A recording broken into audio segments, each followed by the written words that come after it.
আসসালামু আলাইকুম এভরিওয়ান। আজকে একটি প্রশ্ন দিয়ে আমি ভিডিওটি শুরু করব। আচ্ছা, আপনাদের রান্না খেয়ে সবচেয়ে বেশি কে প্রশংসা করে একটু বলেন তো? তো ভিডিওতে আজকে আমি রান্না করব বিফ তেহারি। তেহারিটা আমি রান্না করব বাসমতি চাল দিয়ে। তো আজকে আমি একদম শর্টকাট ওয়েতে রান্না করব রেডিমিক্স মশলা দিয়ে।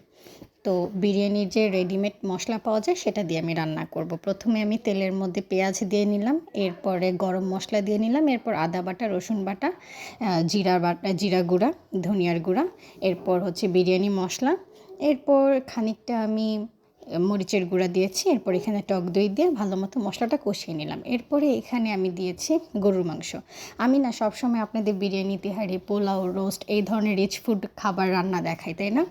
আমি না আসলে এই ধরনের খাবার খুব বেশি পছন্দ করি। আমি যত খাই মনে হবে কি যে কম হয়ে গিয়েছে। আমি অত বেশি খেতে ভালোবাসি এই ধরনের রিচ ফুড।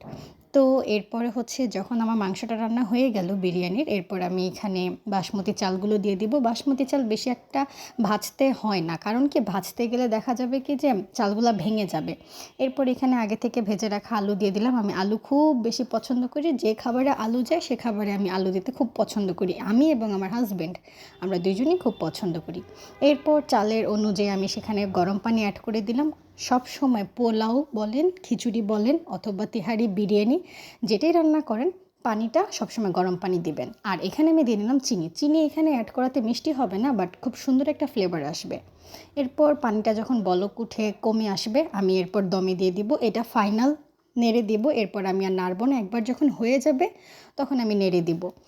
তো এখানে আমি এখন ঢাকনা দিয়ে ঢেকে দমে দিয়ে দিব।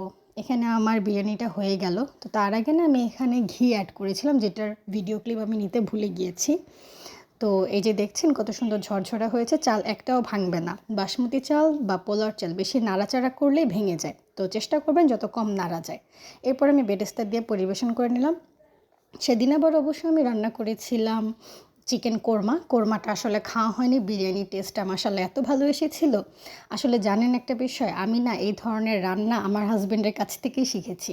মাশাআল্লাহ আলহামদুলিল্লাহ, সে আমার রান্নার প্রশংসা অনেক করে। যদি কখনও কোনো ভুল হয়েও থাকে সেটা সে কখনোই মুখ ফুটে বলে না, তবে অর্ডারি রান্নাগুলো হলে তখন সে বলে দেয় এটা কম হয়েছে বা সেটা বেশি হয়েছে। তো রিভিউ আপনারা দেখতেই পেলেন, আমি এখানে কোনো কিছু শিখিয়ে দিচ্ছি না, সব নিজে থেকেই বলছে।